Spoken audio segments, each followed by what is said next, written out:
Hello everybody, welcome to today's episode of Yoga Stories with Leanne.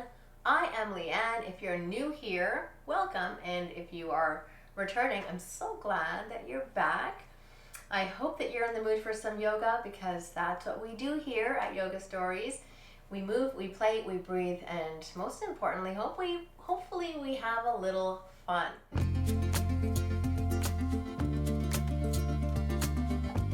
For me, the best part of yoga is that I get to just hang out with myself, and the best part of home yoga is that there's nobody around to distract me. I just get to be in my own body with my breath. So come on down to your yoga mat or the floor or the blanket, wherever you are, and let's begin to breathe.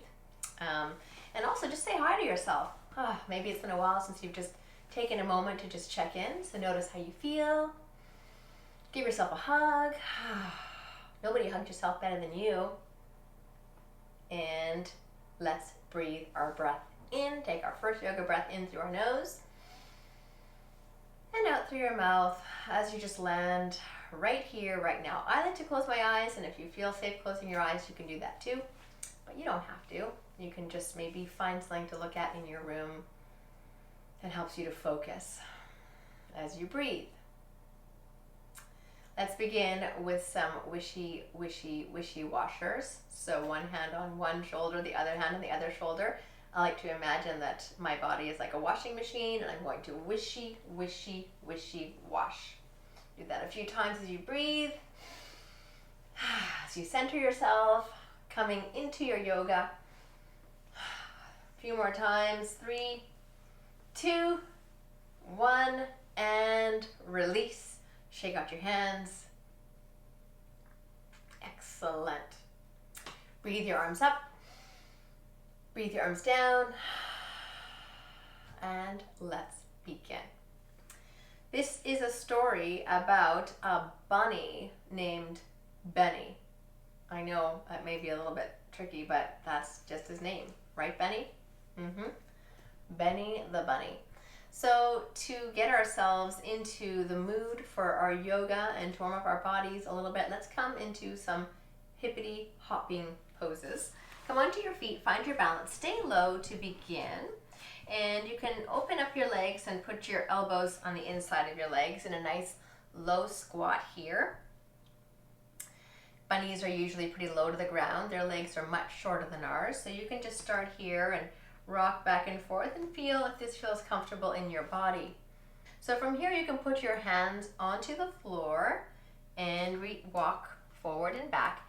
And let's take a bunny hop together on the count of 3.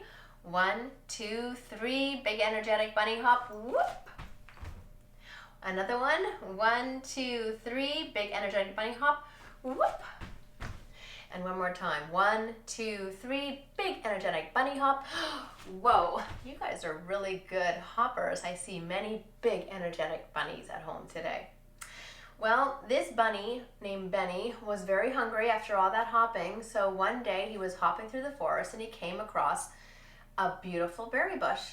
And guess what he did? If you were hungry and you saw a berry bush, what would you do? You would eat them. So he ate them.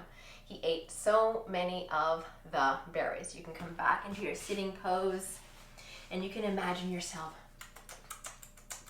just eating the berries. Something else that bunnies do is bunny breath. So breathe in through your nose. Little short breaths. And out. Little short breaths in. And out. So keep eating and keep sniffing and keep breathing, so much so until your whole tummy is nice and round and full. Benny felt great, and off he hopped into the forest.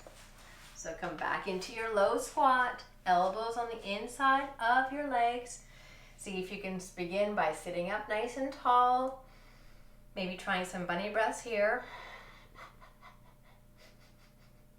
Hands in front, big bunny hop. So we hop through the forest a few times, boing, boing, boing. This can be a little bit lower, because now he's so full.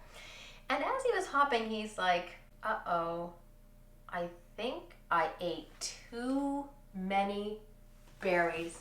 And he started to feel kind of sad. So come into child's pose with me, or rock pose. And lower your nose close to your knees and just rest here for a moment.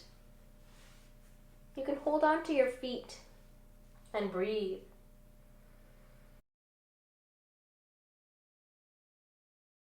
So Benny was sure that he'd done something wrong by eating too many of the berries. He wasn't the only animal in the forest. There were many other animals who might be hungry too. What am I to do? Thought Benny. And just then he had an idea. He knew that his parents had seeds at their house, berry seeds, to plant a new berry bush so that other animals would have a chance to eat the berries too. So he took his basket and he went to the forest where he took the berries and he planted all the seeds. And what happens with seeds, my friends? Just like all things, they grow. Let's come into our seed pose, which is just like child's pose. Nose to knees, hold on to your feet, breathe here. And after the rain falls and after the sun shines, slowly and surely that seed will grow.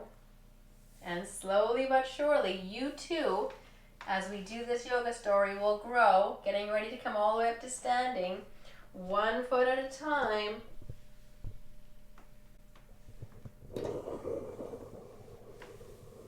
Until we become a tall berry bush. Feet together, knees together, hips are strong, arms are reaching. Feel your fingers wiggling with lots of berries and leaves. Breathe your breath and imagine that you have been reborn in the forest, feeling so wonderful and full and vibrant, and imagining all the animals, the birds and the squirrels and the chipmunks and the bunnies all coming to eat the berries. Shake out your hands. Shake out your knees, shake out your shoulders, breathe in your beautiful full breath, and relax. Bunny felt so much better knowing that he had given back what he feels like he took. And from then on, he made sure never to eat too many berries when he was in the forest and to leave some for others as well. It's a good rule of thumb if you're picking fruits or flowers or anything from nature, not to take too many, maybe just take a few, 1 or 2, because there are of course other animals and plants and humans that would like to have some too. Well, that is the end of today's yoga story. I'm so proud of the yoga that you did. Don't forget to breathe and don't forget to come into your body and explore yoga poses anytime you might need to. I'll see you again soon for another yoga story. But for today, it's just namaste.